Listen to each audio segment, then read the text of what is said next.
Uncertainty का अगर माहौल रहेगा, if situation is uncertain, then क्या बॉटम है या क्या टॉप है, ये डिसाइड करना फॉर एनीबडी बिकम्स डिफिकल्ट। तो ये टेरिफ्स के बारे में हमने समझा, इसका मीनिंग क्या है, पर्पस क्या है, इम्प्लीकेशंस क्या है और एंड रिजल्ट क्या है। ये विशियस सर्कल है। तो ये टेरिफ वॉर जो है वो जितना बढ़ेगा उतना मेजॉरिटी ऑफ द कंट्रीज जो इंपोर्ट्स के ऊपर ज़्यादा डिपेंडेंट है। नमस्कार, स्वागत है आप सभी का अपने चैनल पे accounting by Apte A+A, where we get to learn to earn. और मेरा नाम है चारुदत्त आपटे। दोस्तों, आजकल हम ये टेरिफ वॉर जो है ये वर्ड बहुत सुनते हैं, पेपर में आता है, न्यूज़ चैनल पे आता है, सब जगह पे। जो भी फिनेंशियल मार्केट से जुड़े हैं या जो भी शेयर मार्केट से जुड़े हैं या भले कोई किसी मार्केट से ना जुड़ा हो, लेकिन ये टेरिफ वॉर जो है, ये टेरिफ वॉर का जो वर्ड है ये आजकल हम बहुत से बार सुन रहे हैं। ये टेरिफ वॉर का मतलब क्या है, इसका पर्पस क्या है, इसका इम्प्लीकेशंस क्या है और स्टॉक मार्केट के ऊपर इसका असर क्या होगा, not only on stock market but country के ऊपर, इंडिविजुअल कंट्री के ऊपर इसका असर क्या होगा। दोस्तों, ये सब हम ये वीडियो में एनालाइज करेंगे। पहले टेरिफ वॉर का मतलब क्या है वो जानेंगे, फिर स्टेप बाय स्टेप हम लोग इसके कंक्लूजन्स और एंड की तरफ जाएंगे। मीनिंग क्या है दोस्तों टेरिफ वॉर? टेरिफ मतलब नथिंग बट टैक्स। अभी अपने विद इन कंट्री जो भी गुड्स एंड सर्विसेज हम लोग खरीदते हैं उसके ऊपर भी हम टैक्स पे करते हैं, जीएसटी पे करते हैं। GST is nothing but is also a tariff. International language में to be very precise, US के लैंग्वेज में इसको टेरिफ बुलाते हैं। मतलब किसी गुड्स या सर्विसेज के ऊपर जो टैक्स लगता है उसको टेरिफ बोलते हैं। And more so when it is import by a country, उसके ऊपर जो कस्टम्स ड्यूटी लगते हैं, उसके ऊपर जो बाकी के जो ड्यूटीज लगते हैं, उसको टेरिफ बोलते हैं। मतलब in simple words, to close this topic, meaning of tariff is nothing but the tax levied on the goods and services on imports. ये हो गया टेरिफ का मतलब। अभी इसका पर्पस क्या है दोस्तों? मीनिंग से उसका पर्पस क्या है, ये पर्पस बहुत इंपॉर्टेंट होता है। तो ये पर्पस के ऊपर हम लोग थोड़ा ज़्यादा टाइम स्पेंड करेंगे, क्योंकि उससे हमको मालूम पड़ेगा कि इसका जो इफेक्ट है वो कंट्री के इकोनॉमी के ऊपर क्या होता है, कंट्री के जो लोग हैं, कंट्री मन जो है अपने, उसके ऊपर क्या इफेक्ट होता है, और जो फाइनेंशियल मार्केट है उसके ऊपर क्या इफेक्ट होता है। On import when a duty is levied, वो जो ड्यूटी है वो जो पर्टिकुलर कंट्री का जो ट्रेजरी है, वो ट्रेजरी में वो पैसा जमा होता है। मतलब वो पैसा गवर्नमेंट के पास जाता है। जैसे हम लोग जीएसटी भरते हैं, गवर्नमेंट के पास जाता है, इनकम टैक्स भरते हैं, गवर्नमेंट के पास जाता है, वैसे ही ये जो टेरिफ का जो पैसा है वो गवर्नमेंट के पास जाता है। इसके वजह से गवर्नमेंट का जो इनकम है वो बढ़ता है। अभी और एक पर्पस दोस्तों, और जो सबसे इम्पोर्टेंट है, वो पर्पस ये है कि समझो अपने इंडिया का अगर हम लोग एग्जाम्पल लेंगे तो इंडिया में आजकल अपना ईवी का जोर बहुत है। ईवी के लिए बैटरीज लगता है, विदाउट बैटरीज ईवी किसी काम का नहीं है। तो अपना जो कंट्री है इंडिया, वो मेक इन इंडिया को बढ़ावा दे रहा है। मेक इन इंडिया को अगर बढ़ावा देना है मतलब क्या है कि इंडिया में ज़्यादा से ज़्यादा मैन्युफैक्चरिंग उसका होना है, ज़्यादा से ज़्यादा इंडिया में मैन्युफैक्चरिंग इसका करना है, और उसका जो कॉस्ट है वो भी अफोर्डेबल हमको रखना है। शुरू में दोस्तों क्या होता है कि R&D एक्सपेंसेस बहुत ज़्यादा होते हैं, तो जो मैन्युफैक्चरिंग कॉस्ट है, वो मैन्युफैक्चरिंग कॉस्ट जब तक वो जो प्रोडक्शन का जो स्केल है वो बढ़ता नहीं है, तब तक वो मैन्युफैक्चरिंग का कॉस्ट कम नहीं होता है। और समझो अभी इंडिया वर्सेस चाइना का एग्जांपल लेते हैं, सिंस इट इज बैटरीज, क्योंकि चाइना ऐसा कंट्री है कि ऑल ओवर वर्ल्ड बैटरीज का सप्लाई करता है। तो चाइना में already there is a install base of manufacturing batteries, इसीलिए उनका बैटरीज का जो कॉस्ट है वो कॉस्ट बहुत कम है। तो जस्ट एज ए एग्जांपल, जो चाइना से समझो without any duty, without any tariff, अगर कोई बैटरी समझो इंडिया में आता है टू व्हीलर के लिए, तो हो सकता है कि उसका कॉस्ट हो 50,000 रुपीज़। लेकिन जो इंडिया में मैन्युफैक्चर हो रहा है, since there are no large scale manufacturing as of no as compare to China, जो प्रोडक्शन इंक्रीज होने की वजह से जो स्केल का जो बेनिफिट मिलता है, since that benefit is not coming, तो अपना जो लोकल कॉस्ट है दोस्तों, वो लोकल कॉस्ट है 75,000. That means there is a difference of 25,000 if one imports from China and if one procures within the country. अभी 25,000 मतलब वो जो बैटरी है वो व्हीकल में बैठेगा तो व्हीकल का कॉस्ट भी 25,000 रुपये से ज़्यादा होगा. तो ज़्यादा से ज़्यादा जो मैन्युफैक्चरर्स है टू व्हीलर्स के, वो चाइना से मंगाएंगे, टू व्हीलर में लगाएंगे और अपने कस्टमर्स को बेचेंगे. फिर अपना डोमेस्टिक मैन्युफैक्चरिंग का क्या होगा? इसीलिए दोस्तों फिर इंडिया क्या करता है, जो चाइना से मटेरियल आता है, जो चाइना से बैटरीज आ रहा है, उसके ऊपर टैरिफ लगाता है, उसके ऊपर टैरिफ लगाता है, इंपोर्ट ड्यूटी लगाता है, जीएसटी लगाता है, and then it gives our local manufacturers a level playing field.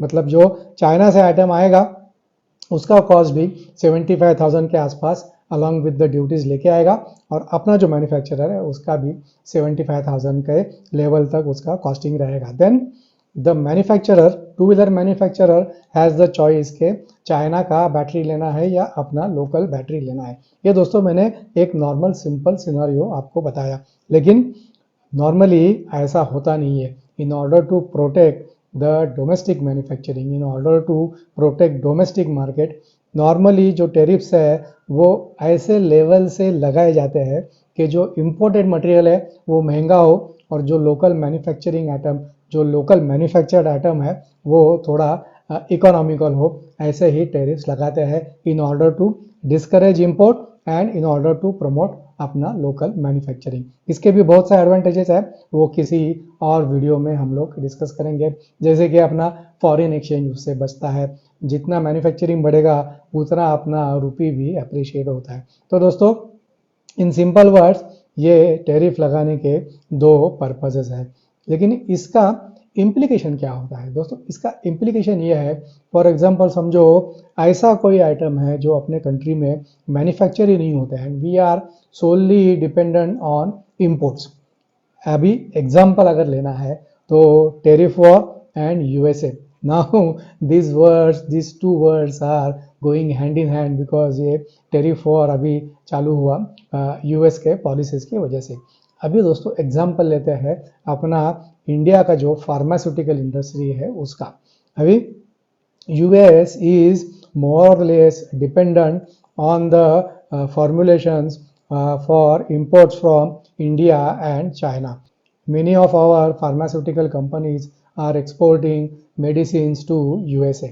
अभी ये मेडिसिन का एग्जाम्पल इसीलिए लिया क्योंकि now we will bifurcate between necessity goods and discretionary spending goods. अभी ये मेडिसिन जो है दोस्तों वो नेसेसिटी आइटम है, also for US, not only for US, for any country. अभी समझो यूएस फार्मास्यूटिकल्स पे टेरिफ लगाता है. फॉर एग्जांपल जो अभी 10 यूरो में यूएस के किसी सिटीजन को कोई अगर मेडिसिन मिलता है उसके ऊपर समझो यूएस ने टेरिफ लगाया, तो वो 10 जो डॉलर है, $10 की वजह से उसको मिलेगा $15 में. समझो 50% टेरिफ लगाया, उसको मिलेगा $15 में.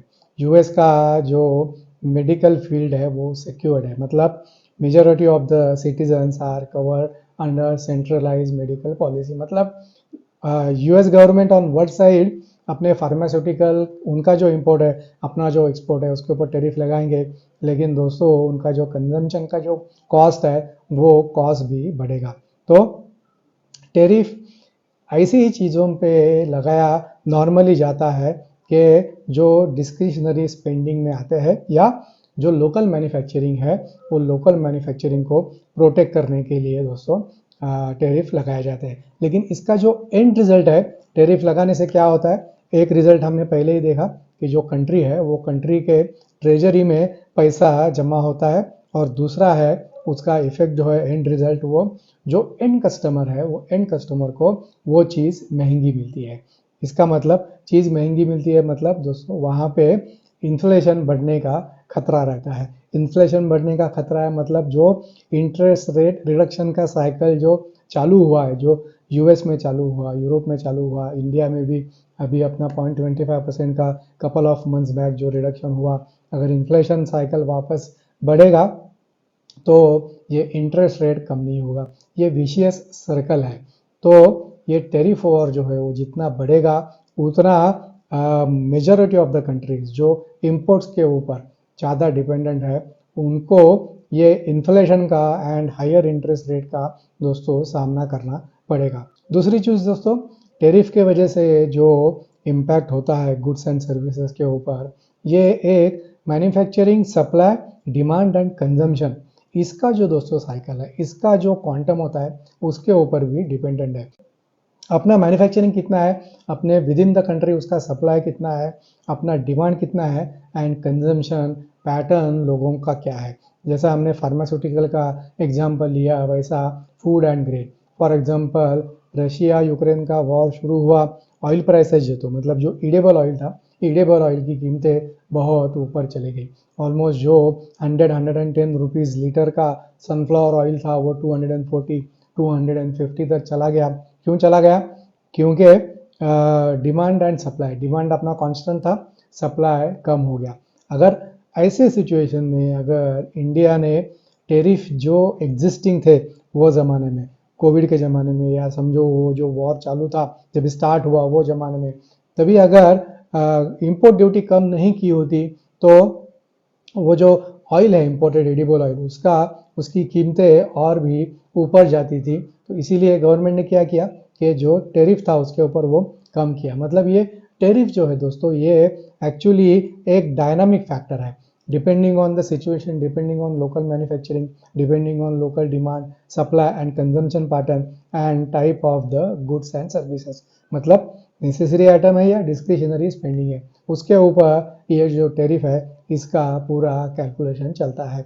अभी यूएस जो टेरिफ लगा रहा है, उससे हो सकता है कि उनका जो ट्रेड डेफिसिट है, उनका जो बैलेंस ऑफ पेमेंट है, उसमें हो सकता है कि देयर इज़ अ मिसमैच, मतलब खर्चा ज़्यादा है, गवर्नमेंट के पास पैसा कम है। इसीलिए हाल ही में उनका जो $6 ट्रिलियन का जो स्पेंडिंग है, उसमें एलन मस्क ने एक अनाउंसमेंट किया था कि he wants that to be reduced by 1 trillion.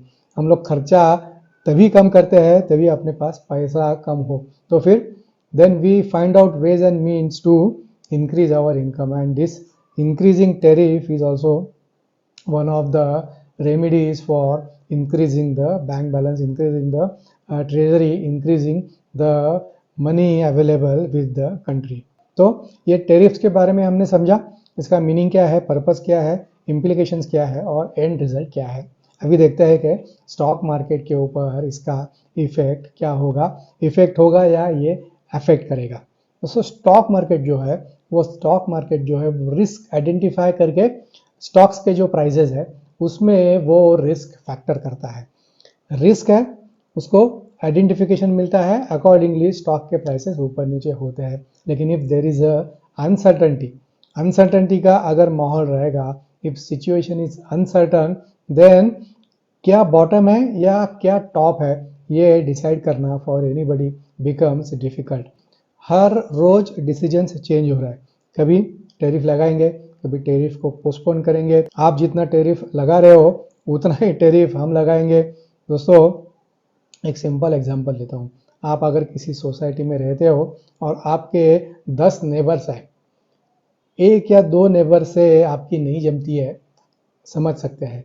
लेकिन अगर 10 के 10 नेबर के साथ अगर अपना नहीं जम रहा है, मतलब नेबर्स में प्रॉब्लम नहीं है, प्रॉब्लम हम में खुद में है। और जो अभी जो यूएस का जो स्टैंड है, वो स्टैंड ऐसा ही है कि यूएस ना दोस्त देख रहा है ना कॉम्पिटिटर देख रहा है, लेफ्ट राइट एंड सेंटर सबके ऊपर टेरिफ लगाया जा रहा है। तो हो सकता है कि ये आगे के 3 से 6 महीने तक ये अनसर्टेनिटी रहेगा, और ये अनसर्टेनिटी का खामियाजा हमको इंडियन स्टॉक मार्केट में भी हो सकता है कि ये हमको भुगतना पड़ सकता है। लेकिन अभी इंडियन मार्केट जो है, मुझे ऐसा लगता है कि अपना बेस जो है, अपना बॉटम जो है, वो बहुत अभी नज़दीक है। हम लोग जो अगला वीडियो बनाएंगे एफआई सेलिंग के ऊपर, उसमें ये पॉइंट हम लोग कवर करेंगे। तो ये टेरिफ का दोस्तों, टेरिफ वॉर जो अभी चल रहा है उसका स्टॉक मार्केट के ऊपर जिनका शॉर्ट टर्म नज़रिया है, शॉर्ट टर्म अप्रोच है, उनको इसका ये टेरिफ वॉर का वोलेटिलिटी का इफेक्ट उनके ऊपर आ सकता है। लेकिन जिनका horizon medium and long term है, तो उनके लिए ये अपॉर्चुनिटी है थोड़ा थोड़ा करके जिनका SIP है थोड़ा इंक्रीज कर सकते हैं, म्यूचुअल फंड में इन्वेस्ट कर सकते हैं, या जो ETFs है मतलब जो इंडेक्स के जो ETFs है उसमें थोड़ा थोड़ा करके पैसा डाल सकते हैं, ऐसा मुझे लगता है। लेकिन पैसा आपका है, कब डालना है, कितना डालना है, कौन से शेयर में डालना है, ये डिसीजन दोस्तों आपका है। पैसा आपका है, रिस्क भी आपका है दोस्तों। तो ये जो टेरिफ वॉर का जो अभी अनसर्टेनिटी चालू है, मुझे ऐसा लगता है कि आगे के 3 से 6 महीने तक ये चल सकता है, क्योंकि जितना ज़्यादा टेरिफ लगाएंगे उतना ही वो कंट्री के जो सिटीजन्स हैं उनको वो गुड्स एंड सर्विसेज महंगी मिलेंगी, उतना जितनी महंगी मिलेंगी उतना अनरेस्ट होगा। तो दोस्तों ये टेरिफ वॉर जितना लंबा चलेगा उतना जितने टेरिफ्स बढ़ाए जाएंगे उतने जो गुड्स एंड सर्विसेज है, जो कंट्री ये टेरिफ लगा रहे हैं वो लोगों को सेम गुड्स एंड सर्विसेज जो अभी समझो 100 रुपए के मिल रहा है वो उनको 125 या 150 रुपए के मिलेंगे। मतलब उन्हीं के सिटीजन्स को अपने ही कंट्री में उनको वही चीज़ महंगी मिलेगी, उसके वजह से इन्फ्लेशन बढ़ेगा, उसके वजह से इंटरेस्ट रेट कम नहीं होंगे। तो दोस्तों ये ज़्यादा देर तक, ज़्यादा दिनों तक, ज़्यादा महीनों तक ये सिचुएशन ऐसे ही नहीं रहेगा। एक दफ़ा ये आगे के 3 से 6 महीने में ये जब सेटल हो जाएगा, then again there will be a base और there will be a new normal created, and then उसके बाद जो फिनेंशियल मार्केट हो, इंटरनेशनल ग्लोबल मार्केट्स हो या अपना इंडिया का स्टॉक मार्केट हो, उसमें स्टेबिलिटी आएगा और उसमें वापस जो अपमूव है because of our local factors वो अपमूव चालू होगा, ऐसा मुझे लगता है। तो ये था अपना आज का video on tariff war. Next video में हम लोग जो FIS का सेलिंग है वो अभी तक क्यों हो रहा था और मुझे ऐसा क्यों लगता है कि आगे जाके उनका सेलिंग अभी कम होगा, ये हम लोग आगे के वीडियो में बात करेंगे।